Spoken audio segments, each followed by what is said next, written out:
Frères et sœurs bien-aimés, ce premier dimanche de Carême est appelé traditionnellement le dimanche de la tentation. Et cela nous donne l'occasion de réfléchir comment surgit une tentation et que faire avec la tentation. La tentation, elle surgit dans l'imagination. Et le démon envoie des images, sollicite notre imagination pour nous faire voir quelque chose de bon, alors que c'est quelque chose qui est mauvais, quelque chose qui s'oppose à notre bonheur. Et donc, lutter contre la tentation, c'est avoir une certaine responsabilité de ce que l'on laisse entrer dans notre imaginaire, d'avoir une certaine garde des yeux. Non, on ne peut pas tout voir, tout entendre. Cela a des impacts même au plan spirituel. Et donc c'est une responsabilité qui nous invite nous-mêmes et chacun d'entre nous à nous laisser conduire par l'Esprit du Seigneur et à être attentifs. Combien de personnes tombent dans le péché parce qu'ils n'ont pas eu une garde suffisante à leur imaginaire. Je me souviens de ce fait divers dramatique d'un jeune homme qui, avec sa voiture, fonce sur quelqu'un, tue cette personne, et les gendarmes l'arrêtent et disent « Mais vous avez perdu le contrôle de votre véhicule ?» « Non, je voulais voir ce que ça faisait de tuer quelqu'un. » Et il mène l'enquête plus avant et il découvre que ce jeune homme regardait des H24, des jeux vidéo extrêmement violents. On tuait des gens, on décapitait des gens, on leur faisait subir toutes choses d'atrocité. Alors oui, on comprend. Déjà, dans son imaginaire, il y avait en puissance, on peut dire, ce crime qu'il a commis. Et on voit aujourd'hui, à juste titre, les gens s'insurgent contre la question de l'inceste, parce que ça touche des personnes connues, comme si les journalistes redécouvraient l'inceste, alors que ça fait partie d'un des premiers interdits de la Bible. Mais qui va dénoncer la pornographie de masse ? Qui va dénoncer ces images pathologiques qui viennent peupler notre imaginaire, qui déjà nous induisent à passer à l'acte. Donc nous sommes responsables de notre imagination. L'imagination, elle n'est ni bonne ni mauvaise, elle fait partie de notre vie intérieure avec la mémoire et la cogitative. L'imagination, dira Aristote, pour les jeunes, elle remplace l'expérience. Donc l'imagination peut aussi servir de façon très positive, ne serait-ce pour faire cette homélie, eh bien j'ai dû faire fonctionner mon imaginaire. Qu'est-ce que je vais dire à ces personnes qui sont là ? Mais aussi le chercheur. Qu'est-ce qui fait la différence entre le chercheur et le trouveur ? C'est l'imagination. L'imagination, parce que le trouveur, celui qui est en sciences, et on a une trentaine de jeunes étudiants qui viennent réviser leur concours aux grandes écoles, pour la plupart scientifiques, eh bien le trouveur, c'est celui qui a l'imagination, qui, d'une certaine manière, il cherche ce qu'il a déjà trouvé dans son imaginaire. Donc, c'est intéressant de voir que le Seigneur, à travers l'imagination, peut aussi nous conduire. Et l'Esprit de Dieu peut s'adresser à notre imaginaire. Et c'est important que notre intelligence ait un certain nombre d'images pour pouvoir travailler. Donc, attention, il ne s'agit pas de fustiger l'imagination, mais il est intéressant de voir que nous avons chacun un rapport à l'imaginaire différent. Et il y a des personnes qui ont un imaginaire extrêmement fleuri. C'est un film 3D, couleur en permanence, bon, c'est très bien, pourquoi pas. Ces personnes-là qui, du coup, avec le danger de rester un peu dans ce monde qui n'est pas le vrai monde, qui n'est pas le monde réel. Et donc à ces personnes-là, il est bon de conseiller aussi de de revenir à la réalité, de revenir sur le plancher des vaches. Et alors là, il y a toutes sortes de méthodes justement pour aider la personne à réhabiter le réel. Mais c'est intéressant de voir que cette imagination, elle peut être mise au service du bien. Donc, il y a comme un combat spirituel qui se joue dans notre regard, dans nos yeux, dans ce qu'on laisse peupler notre imaginaire. Il y a un combat intérieur. Et pour ce combat intérieur, nous ne sommes pas démunis, parce que si le démon s'adresse à notre imaginaire, et c'est ça la tentation, il nous fait imaginer comme quelque chose de bon, quelque chose qui au contraire est source de souffrance. Mais l'Esprit de Dieu aussi s'adresse à notre imaginaire. Et donc dans le combat spirituel que nous avons à mener, eh bien c'est quelque chose dont il faut tenir compte. Où est l'Esprit de Dieu? Où est l'Esprit de Satan? Où est l'Esprit qui me conduit à la communion? Où est l'Esprit qui me conduit à l'éloignement de l'autre et à l'enfermement sur moi-même? Les deux, j'allais dire, sont en nous. Nous sommes assiégés dans ce combat spirituel. Nous sommes, voilà, d'une certaine manière, au cœur même de quelque chose qui va au-delà de nous. Alors oui, la parole de Dieu d'aujourd'hui nous donne un certain nombre d'indications, sachant que les tentations, même si ce n'est pas détaillé dans ce passage de Saint Marc, ça l'est dans Saint Matthieu et Saint Luc, eh bien elles sont toujours autour de trois grands pôles, on peut dire, de tentation. Rien de nouveau sous le soleil. Les tentations liées à la chair, avec boisson, nourriture, sexualité, drogue, etc., tout ce qui touche le corps. La tentation liée à l'argent, aux possessions. La tentation liée à la toute-puissance. Et derrière ces tentations, la toute-puissance de l'esprit. Et parmi cette toute-puissance de l'esprit, c'est évidemment évincer de notre vie la présence du Seigneur. C'est la plus grande des tentations. C'est évincer de notre vie la présence du Seigneur. Et donc, c'est intéressant de dire qu'à travers ces trois tentations, on a en face ce qu'on appelle les trois conseils évangéliques. Conseils évangéliques de pauvreté, de chasteté, d'obéissance. La chasteté, un juste rapport avec mon corps et celui de l'autre. L'obéissance, une humilité par rapport à la parole de Dieu. Et puis une humilité les uns en face des autres. Et la pauvreté, une modestie dans l'usage des biens matériels. Remarquez bien que ces conseils évangéliques sont valables pour tous ceux qui veulent vivre l'Évangile. Alors, les religieux que nous sommes, nous en faisons profession. C'est-à-dire nous organisons notre vie autour de ces conseils évangéliques parce que nous avons voulu répondre et nous voulons répondre à l'appel du Seigneur. Convertissez-vous et croyez à l'Évangile. Mais c'est intéressant de repérer parmi ces trois grands pôles de tentation et qui se déclinent à l'infini, mais quel est là où je suis peut-être plus fragile, là où mon imaginaire me joue des tours, là où j'ai peut-être manqué de prudence dans ce que j'ai pu voir ou entendre ou expérimenter. Et donc, à travers ce combat intérieur, une fois qu'on a repéré, parce qu'en fait, d'une certaine manière, on a toujours un pôle, bon, déjà la toute-puissance, l'orgueil de l'esprit, mais nous touche tous.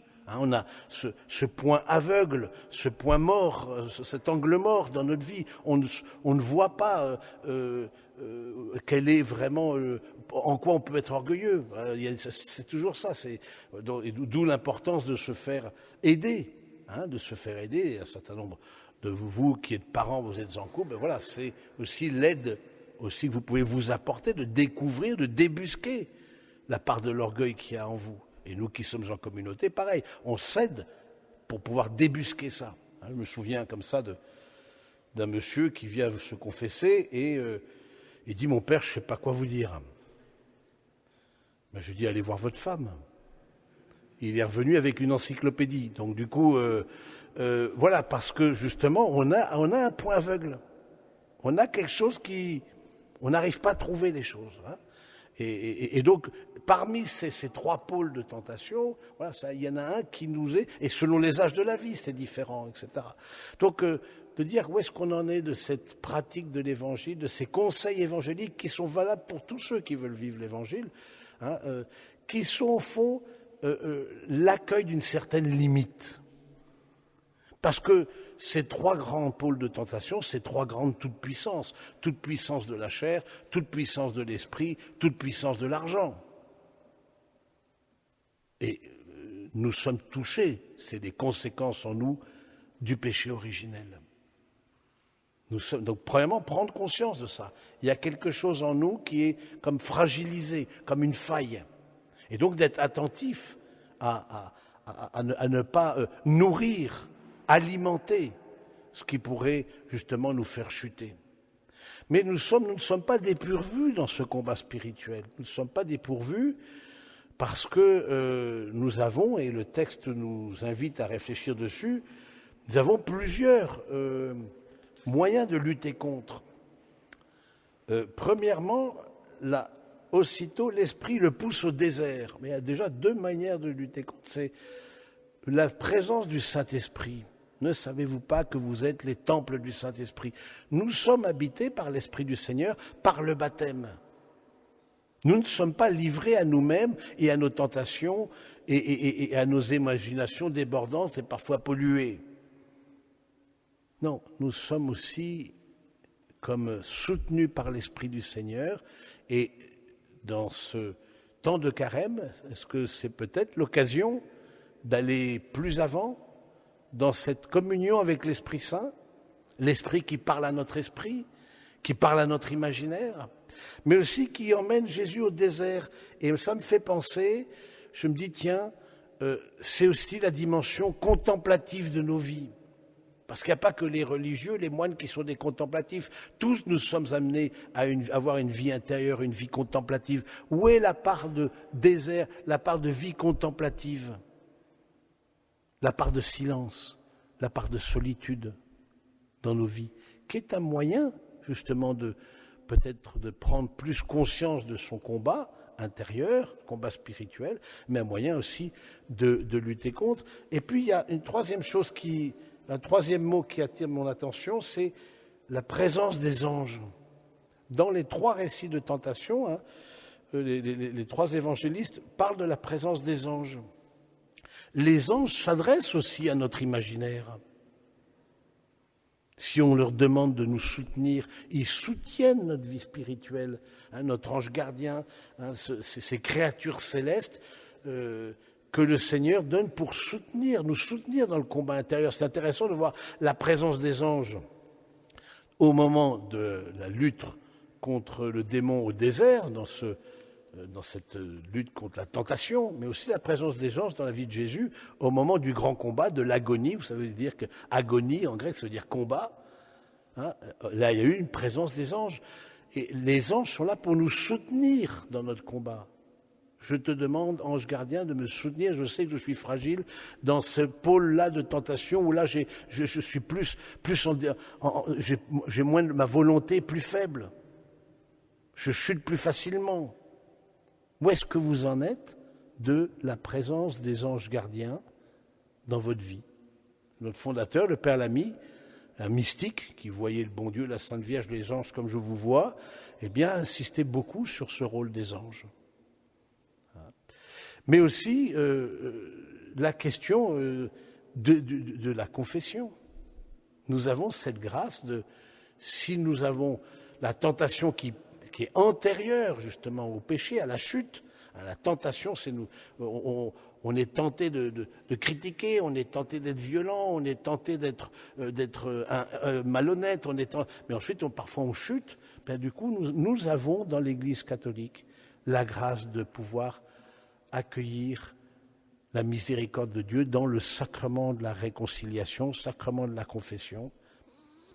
Et c'est pas facile de se confesser parce qu'on se dit oui, mais c'est un homme comme un autre, ce qui est juste, le prêtre aussi se confesse, hein, parce que lui aussi chute, lui aussi est en fragilité, comme tout un chacun. Nous sommes de la même pâte humaine. Mais Dieu nous donne des médiateurs Oui, Dieu nous donne des médiateurs pour justement ne pas désespérer de nous-mêmes. Et j'aime cette parole de saint Benoît qui dit « Se confesser, c'est fracasser la tentation contre le Christ ». C'est-à-dire confier au Seigneur notre combat. Alors souvent on me dit « Mais vous savez, mon père, je confesse toujours la même chose. » Oui, ben, ça tombe bien, on ne vous demande pas de faire dans l'originalité.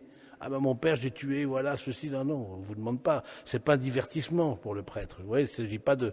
Oui, parce que tous, encore une fois, nous avons un point faible, ou des points faibles. Et c'est dans ces points faibles-là, dans notre patte humaine, qu'il y a une fragilité, et nous chutons. Eh bien oui, on se lave bien les mains, surtout en ce moment, on nous se lave les mains de façon extraordinaire, le gel qui remplace l'eau bénite, etc. Bon, du coup, voilà, maintenant, oui, mais tous les jours, et plusieurs fois par jour, et on prend sa douche, et bien sûr.